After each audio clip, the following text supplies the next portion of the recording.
Good morning, students. Today I am going to explain the poem The Ball Poem. The name of poem is The Ball Poem. The poet is John Berryman. Poet is John Berryman. I am going to summarize. First of all, I am going to summarize this poem.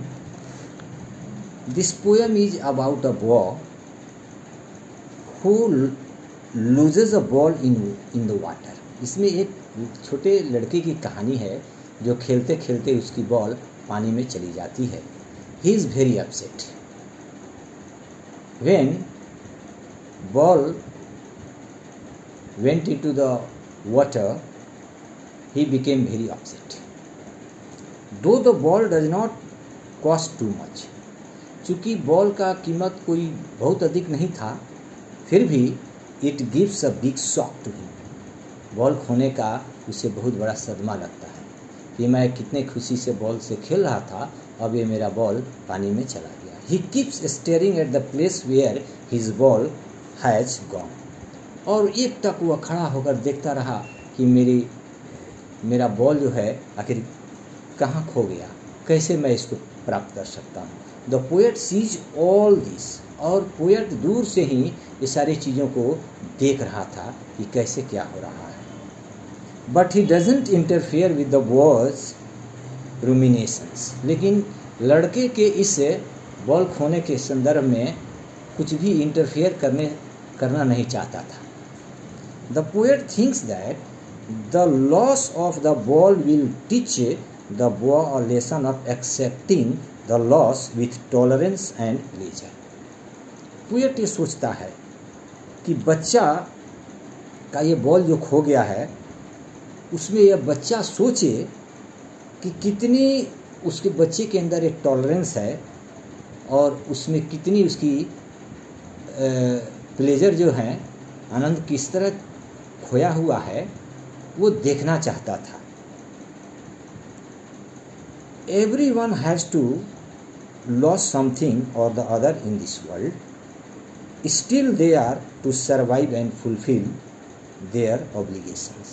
दुनिया में हर इंसान का कुछ ना कुछ बहुत ही कीमती चीज़, प्यारा चीज़ खो जाता है और वो फिर भी सरवाइव करता है, जिंदा रहता है और अपने खुशियों को फिर पुनः प्राप्त करने की कोशिश करता है, प्राप्त भी करता है. This loss makes the boy learn that gains and losses are part and parcel of life.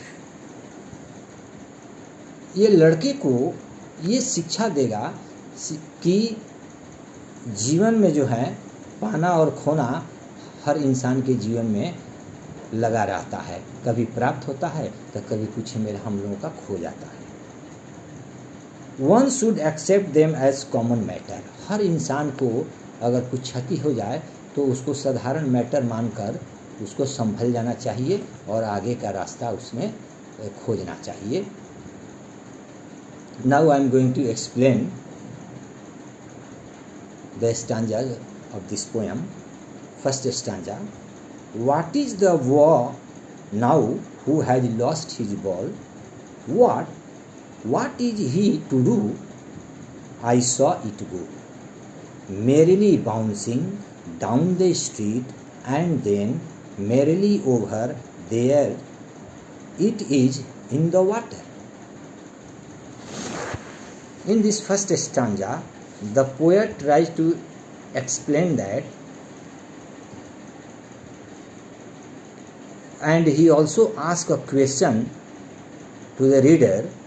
He had seen a young boy's ball rolling away from him, bouncing happily on its way.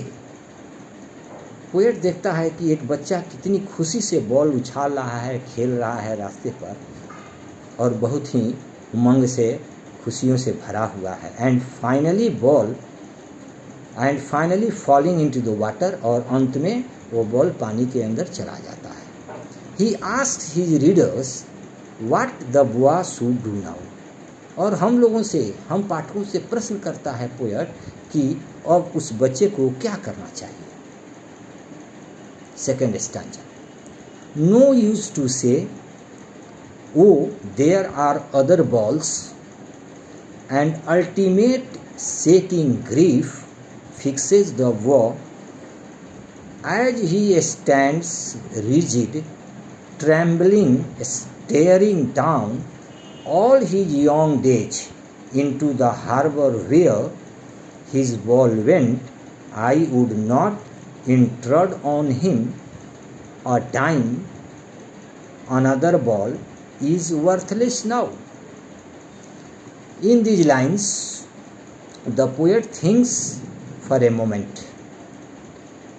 In lines में यह दिखाया गया है कि poet कुछ देर तक सोचता है, कुछ क्षण तक सोचता है that he ought to console the boy who had lost his ball by telling him that there will be other ball just like that one which he will come across sooner or later.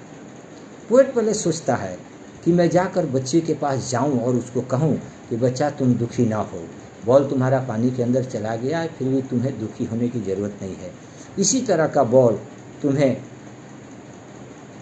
जल्द ही प्राप्त हो जाएगा, मिल जाएगा. However, he understands that such false consolation will not make the boy feel any better. क्योंकि ये poet सोचता है कि मैं उसको सांत्वना दूंगा कि चलो जाने दो, फिर इसी तरह का बॉल तुम्हें मिल जाएगी, दूसरा बॉल ले लेना या मिल जाएगा, कोई किसी से प्राप्त हो जाएगा. फिर सोचता है कि नहीं, इस तरह का झूठा सांत्वना देना बच्चे को यह ठीक नहीं है, उसके भावनाओं को इससे ठेस ही पहुँचेगी, उसको कोई आनंद नहीं मिलेगी. और feeling of grief has come over the boy. बच्चे के अंदर ये वेदना और उसकी उस दुख जो है उसके मन मस्तिष्क पर छाया हुआ था.